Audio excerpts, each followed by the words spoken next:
Hey, it's Ryan Ketchum here again, and I am excited to bring you the second business tip in our video series along with Personal Fitness Professional Magazine. And we're going to talk about how to escape the time management trap that business owners fall into.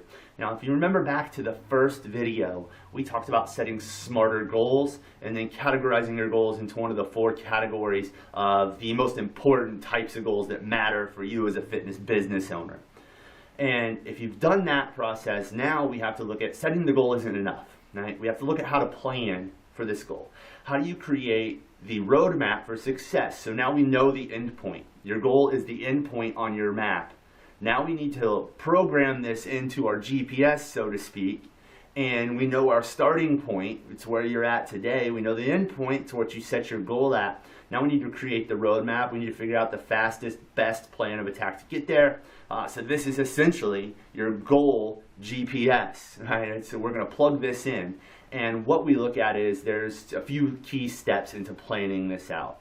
And this is a key thing that most fitness business owners, they miss out on. A lot of people, they'll set a goal. You may set your goals, set these huge goals. Here's where I'm going to go. They might even be very clear. They might follow the SMARTER principle. They might have everything dialed in, but you forget to plan, how am I going to get there? What are the steps I'm going to have to take to get there? And you set this goal and just hope that it's going to happen. And as my business partner likes to say, hope is not a method. We can't hope to reach our goals. We've got to take the action to get there. So that's what I'm going to talk about today. So to escape this time management trap, once you have your goal clearly defined, clearly set, what we're going to look at is we have to set up the plan. So the first part is you take the name of that rock. And remember, we call goals rocks here at Fitness Revolution. So we're going to name that goal, name that rock. We're going to give it a very specific name. That name's going to tell us exactly what we're trying to change. So if it's a metric or a habit, what are we trying to change or implement? What are we trying, how are we going to do that, and then how are we going to measure that, and then also what's the outcome? How do we know if we had success at the end of the day when we look back at this, if we have to report this to someone? And this is where having a business coach or a partner or somebody that can hold you accountable is great, because they can look back on the goal and they can challenge you a little bit on it and say, well, how do I know this is done? You know, a metric-based goal or a sales goal is pretty easy. You either hit the sales number or you didn't. When we talk about these other bigger initiatives that you're going to have to tackle in your business, and if you're not there yet, they're coming. As you continue to grow, you're going to have to tackle these bigger initiatives of hiring people, rebranding, expanding your team, making sure that you're turning into a manager and creating systems. There's all these things that are lying ahead that don't just have a clear endpoint. They aren't as crystal clear as did you hit your sales numbers or not. And that's where these plans come in really handy. Is the first thing we're going to do is we're going to create that name. We're going to name the rock very specifically. Step two, the second thing that we're going to do is we're going to create the key milestones inside of this plan. So what do we have to do starting today? What are the milestones that I have to hit? What are the things that I have to accomplish so that in 90 days or 30 days or in 1 year, whatever your goal timeline is, that I know that I will have accomplished that? How do I make sure that I stay on pace for this? Because the last thing we want to do is get to the final stretch, the last few days before this goal is done, and know we missed a critical step, or we're 4 or 5 steps behind and we can never get it done, or we're never going to be able to accomplish it in the timeline or the deadline that we set. So when you pre-plan out your milestones, now you're going to know, okay, this is what I have to do. Here's what I have to hit. And then the third step is we have to assign deadlines to those milestones. We have to set a timeline.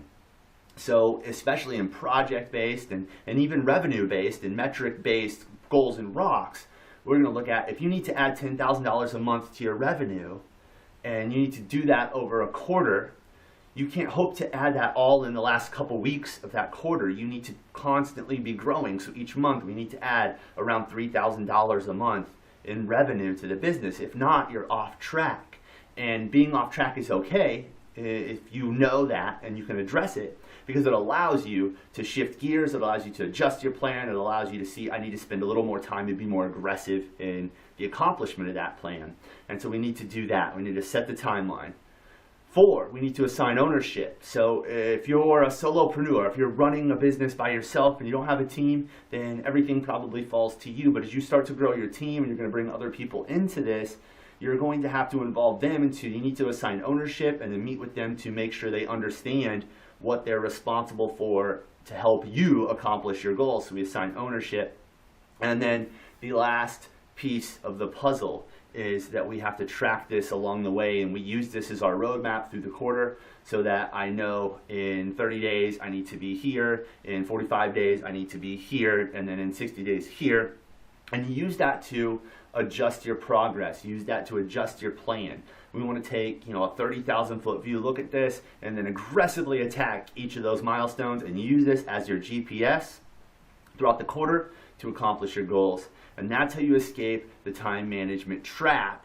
And the next piece of the puzzle, the next thing we're going to do is I'm going to show you in the next video how to manage your priorities. How do you make sure that you get these things done? How do you eliminate some of the noise that's going on? How do you get away from your to-do list? We're going to cover that in the next video. Until then, what I want you to do is there's a link right below this, there's a button right below this video. You're able to schedule a free discovery call if you want to learn how to plan for your goals, set your goals, eliminate those time management issues from your business. Click that below. I'll be happy to talk with you about it, and we'll walk through the steps to help you eliminate and escape this time management trap that so many fitness business owners get into. Until next time, this is Ryan, and I will be back soon with your next business tip, and we're going to talk about how to eliminate that to-do list.